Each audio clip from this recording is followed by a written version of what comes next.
Bonjour tout le monde, mon nom est Daniel Lafrance, bienvenue à un autre tutoriel After Effects. Ce que je vous propose aujourd'hui, c'est ce qu'on m'a demandé cette semaine de vous faire, c'est un survol de FX Console de Video Copilot, qui est un plugin gratuit que Video Copilot a relâché dernièrement. Donc on va sur la section blog, on tape console et on va le retrouver facilement. Vous descendez au bas, vous allez trouver les boutons pour télécharger. Donc, vous téléchargez Windows ou Apple et vous décompressez. Et c'est un exécutable, donc vous double-cliquez, vous l'installez et c'est terminé. Ensuite de ça, quand on est installé dans notre composition, qu'on travaille sur un projet et on veut avoir accès au plugin, on fait CTRL espace qui est le raccourci par défaut. Donc, ça va nous donner ici les options. Là, on peut prendre un cliché, on peut avoir une galerie, on va tout regarder ça tantôt ensemble. L'important, c'est que là, on a No Layer Selected qui est écrit en bas ici. Donc, je ne peux pas ajouter d'effet présentement sur un calque parce que je n'en ai pas sélectionné. Donc, si j'en sélectionne un, que ce soit dans la fenêtre ou dans mon timeline, ça n'a pas d'importance. Si je fais CTRL espace, ben, on voit que là, j'ai un autre champ qui s'est ajouté pour faire une recherche d'effets ou d'effets prédéfinis, de presets, pour ajouter sur mon calque. L'important à retenir là, pour ne pas chercher cette fenêtre-là, c'est qu'elle va toujours apparaître où est votre souris. Donc, si ma souris est en plein centre de l'écran, je fais CTRL espace, je vais me retrouver avec la fenêtre ici. Si je mets ma souris un petit peu plus à gauche, je fais CTRL espace, je vais retrouver ma fenêtre ici. Donc, c'est important à retenir juste pour ne pas chercher la fenêtre dans votre écran. Donc, CTRL espace. Là, je vais ajouter un effet rapidement. Je fais TEI pour teinte. Et là, je vais trouver teinte. Je fais Enter et mon effet est installé. Donc, je n'ai pas à travailler dans le menu. Aller ici, aller à correction colorimétrique, descendre jusqu'à teinte et cliquer là-dessus, teinte. Donc, je sauve un petit peu de temps à chaque fois que je vais travailler avec un effet que j'utilise souvent ou dont je connais le nom. Ça va me permettre de travailler plus vite. Donc, je vais enlever l'effet teinte. Un autre exemple, je fais CTRL espace. Si je veux installer une courbe, je fais COUR pour courbe. Et là, je vais avoir courbe Photoshop et courbe normale, ici la courbe RVB, que j'utilise beaucoup plus que Photoshop. Je n'ai jamais utilisé la courbe Photoshop dans After Effects. Donc, j'aimerais ça qu'elle sorte en premier ici. Donc, c'est facile à faire. Pour personnaliser ça, je vais tout simplement cliquer avec le bouton de droit et je vais faire Ajouter aux favoris ici, Add to Favorite. Et il va passer tout simplement en avant de courbe Photoshop. Je pourrais laisser ça comme ça, mais comme je n'utilise jamais courbe Photoshop, je peux tout simplement cliquer avec le bouton de droit et aller le mettre sur la blacklist. Donc, il ne sortira plus dans les effets que je vais demander dans mon plugin ici. Je vais toujours avoir accès à courbe Photoshop si je vais dans ma correction colorimétrique, je vais à courbe. Je vais avoir la courbe Photoshop est toujours là. Je ne l'ai pas désactivé, je ne l'ai pas enlevé sur l'ordinateur. Je l'ai tout simplement mis sur la blacklist de ce plugin-là. Donc, il n'apparaîtra plus. Quand je vais faire courbe, il ne sera jamais là. Il ne me sera pas présenté. Donc, c'est assez important de retenir ça. On peut personnaliser ça à peu près comme on veut. Ici, à côté, on a d'autres options. On va regarder ceux-là après. C'est pour prendre des clichés, puis on a une galerie aussi. Là, vous avez compris le principe pour installer des effets sur nos calques, qui est toujours la même chose. Maintenant, comment le personnaliser? On peut le personnaliser de différentes façons. Exemple, si je vais chercher un flou. Là, j'arrive au flou artistique, bilatéral, etc. Moi, le flou que j'utilise le plus souvent, c'est flou accéléré. Donc, je vais faire la même procédure. Je vais aller ajouter à mes favoris pour que le flou accéléré arrive en premier. Et je vais faire Enter. Donc, je vais avoir mon flux accéléré qui va être installé directement sur mon calque que je peux utiliser à ma guise. Maintenant, si je vais dans les paramètres, quand j'arrive dans les paramètres, ben là, je vois que mes favoris sont installés. Je peux les placer en ordre différent, là, dépendant. Des fois, s'il y avait deux types de courbes, je pourrais les installer pour qu'ils arrivent une derrière l'autre. Il y a les shortcuts aussi qu'on va apprendre. Un shortcut ou un raccourci.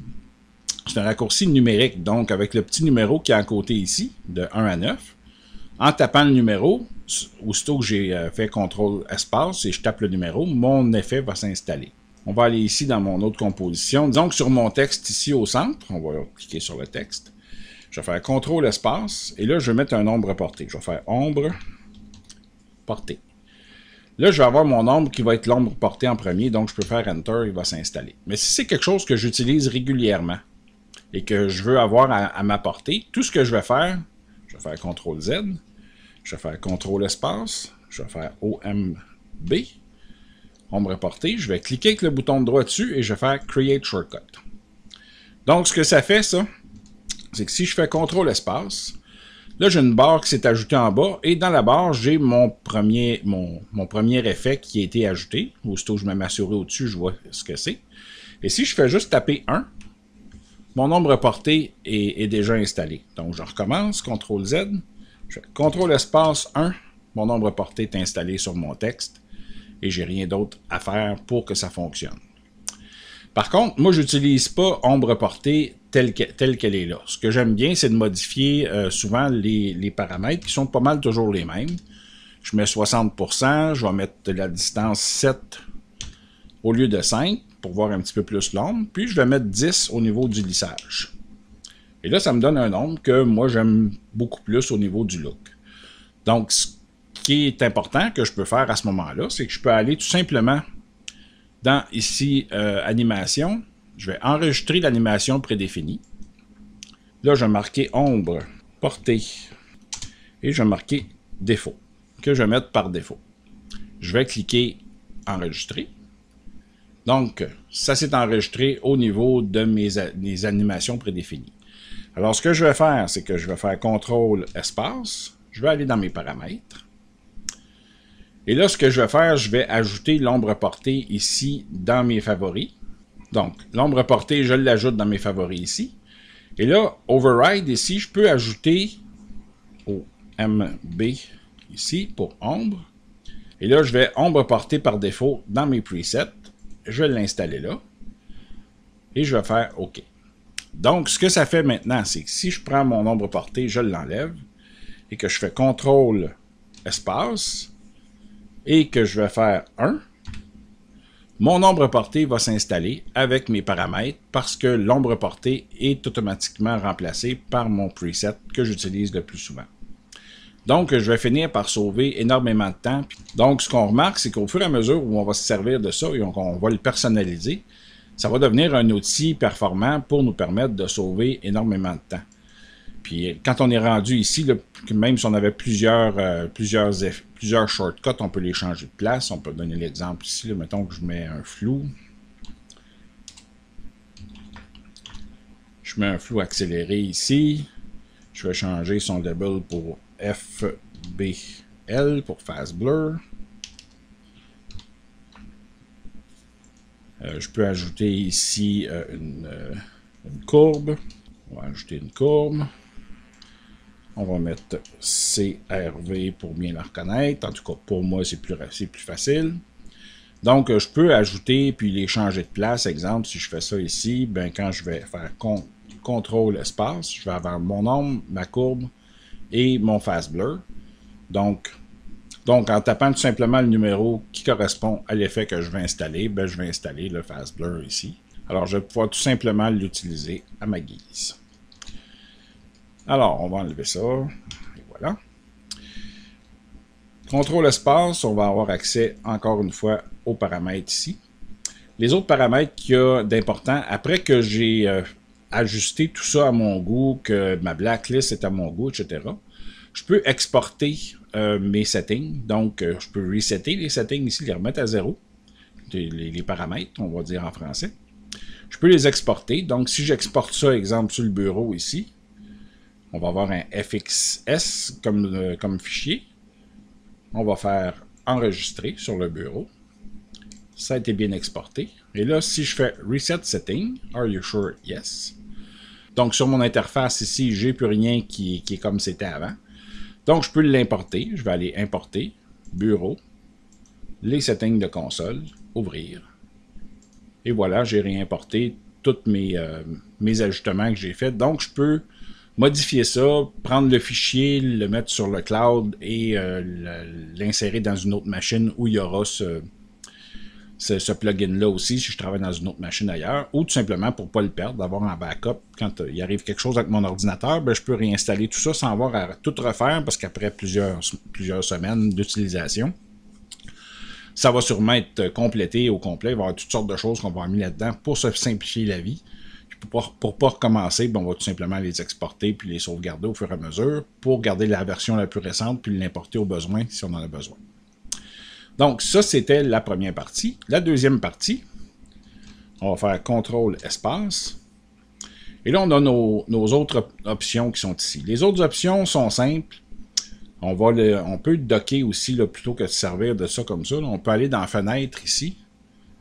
On va descendre directement dans les F. On a FX Console. Et on va avoir un panneau comme ça qui va s'ouvrir. Il peut s'ouvrir plus grand, dépendant. Et on va venir le docker ici. Moi, je vais le docker où ça me plaît. Donc, vous pouvez le faire où ça vous plaît aussi sur votre ordinateur. Pour pouvoir avoir accès aux autres paramètres ici. Bon, le logo de Video Copilot nous amène directement sur le site de Video Copilot pour nous permettre de voir les autres choses qu'il y a d'intéressant à acheter. Ça, c'est une chose. On peut accéder à nos paramètres par ici, comme tantôt. Alors, ces autres boutons-là ici vont servir, comme on le voit ici, à prendre des clichés. Donc, si je fais un screenshot, on va s'assurer ici, dans nos paramètres, que Full Resolution Screenshot est coché pour toujours avoir la résolution pleine. Si ce n'est pas coché, ce qui va arriver, c'est que ça va être la résolution demi qui va être utilisée ici. Donc, quand c'est coché, je fais tout simplement Screenshot. Et voilà, ça s'en va dans un dossier temporaire. Et si je clique sur Galerie, donc je vais me retrouver avec le screenshot qui a été capturé ici, qui a été mis là. Ce qui est intéressant, c'est que je peux le réutiliser.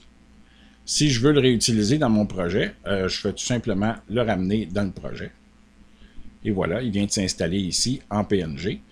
Donc, ça me permet de faire des images, des thumbnails ou ce que vous voulez avec. Moi, je l'utilise, j'ai fait d'autres exemples ici, mais je l'utilise, exemple, pour faire les thumbnails de mes tutoriels. Donc, c'est assez intéressant à utiliser comme ça.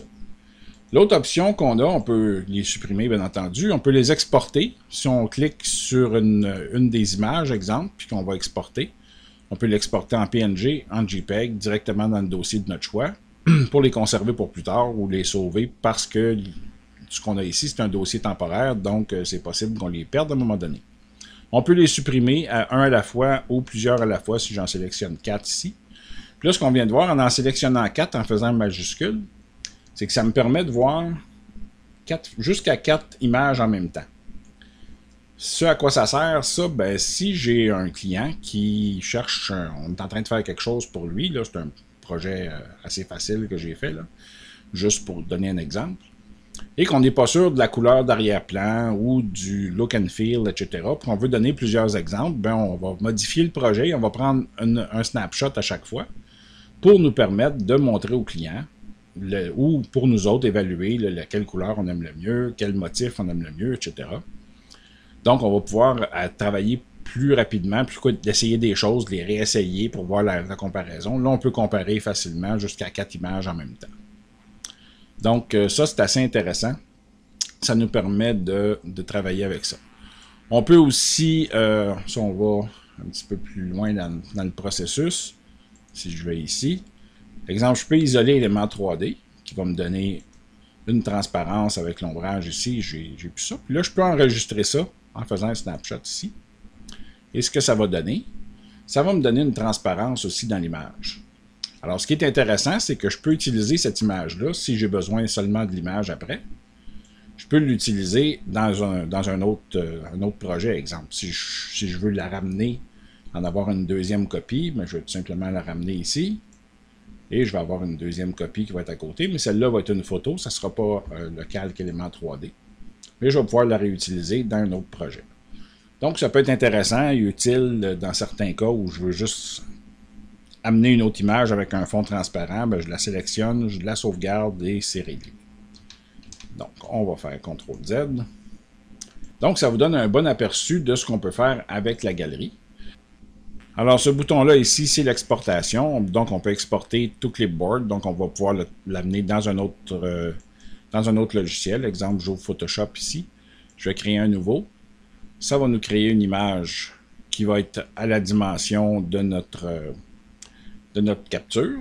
On va tout simplement mettre ça à 72 pixels au pouce. Ça va être plus classe. On fait ça. On ouvre Photoshop, on fait CTRL-V.